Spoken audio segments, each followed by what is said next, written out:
Let's go over the significance of the opening square between Saturn in Pisces and Jupiter in Gemini that happened exact August 19th on the Aquarius full moon. It's a bigger story than a one-day event. The story first started December of 2020 with the Great Conjunction. That's when Saturn and Jupiter were in a conjunction at 0 degrees Aquarius. This marked the beginning of an evolutionary process in expansion and maturity of the structures of our life, inner and outer structure in the Aquarius themes. So major structural shifts and organizational change in mind, body, psychology, work, relationship, and home. For example, COVID happened, and collectively we were all forced to isolate and detach. Aquarius, Saturn, restriction, which has caused a domino effect. And many of us are questioning our human rights, the structures of our society. Again, Aquarius, Jupiter, and Saturn. Now, individually, it will depend on where this great conjunction happened in your birth chart. But you can reflect on the last 4 years. What has changed, evolved, grown, and expanded? Saturn represents our structures, our inner and outer structures. He brings in the karma on the 3D physical plane in our outer world. He sets the limitations, the oppositions, and the resistance. He's here to teach us how to break free from our inner constraints. I like to call him our inner shaman. Now, Jupiter represents expansion, unity, growth, wisdom, abundance, often through our institutions like law, justice, education, spiritual or religious, and travel.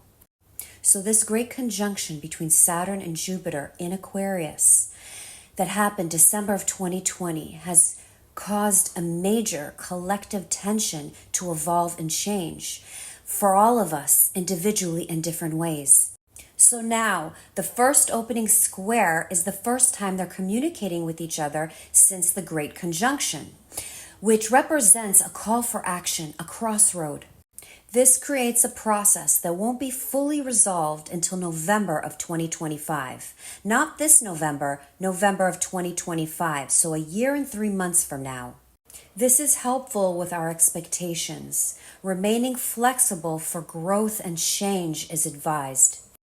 What's fascinating is that this is happening while we're going through major evolutionary shifts and changes and inner revolution in our fixed area of our consciousness, Aquarius, Leo, Taurus, and Scorpio. Now we could feel really challenging with all this fixed energy change because the fixed energy is the deep-rooted, solid parts of us that doesn't like change. That's the part of us that's very reliable, that's resisting the change.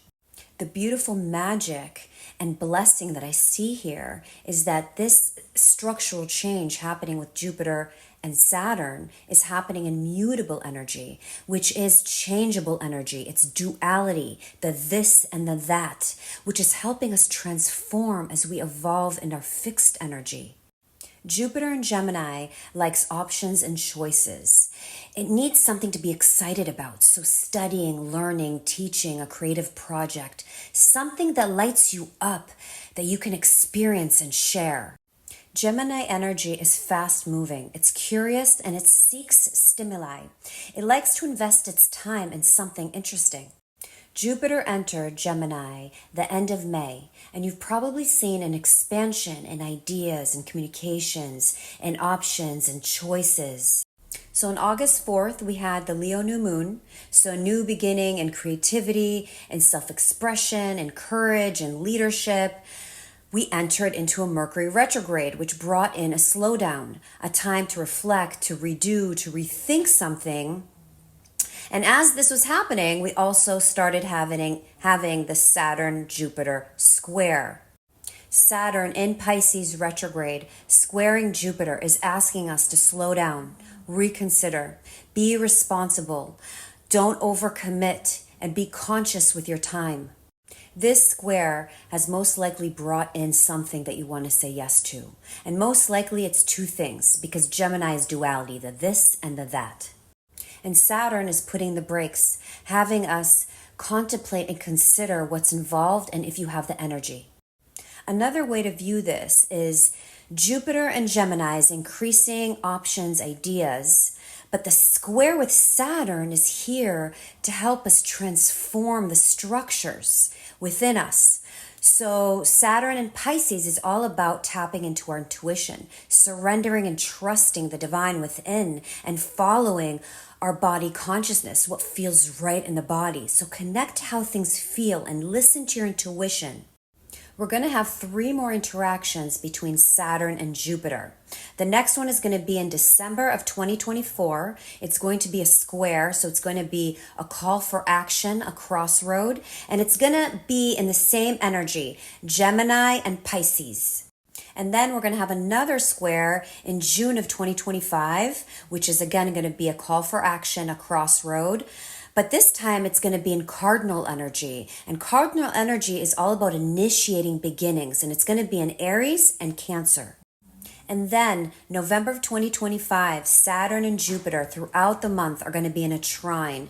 A trine is the most favorable aspect in astrology. It's the way that they communicate. The energy flows. Something clicks. And you're going to say to yourself, oh, I'm so happy I listened to my intuition.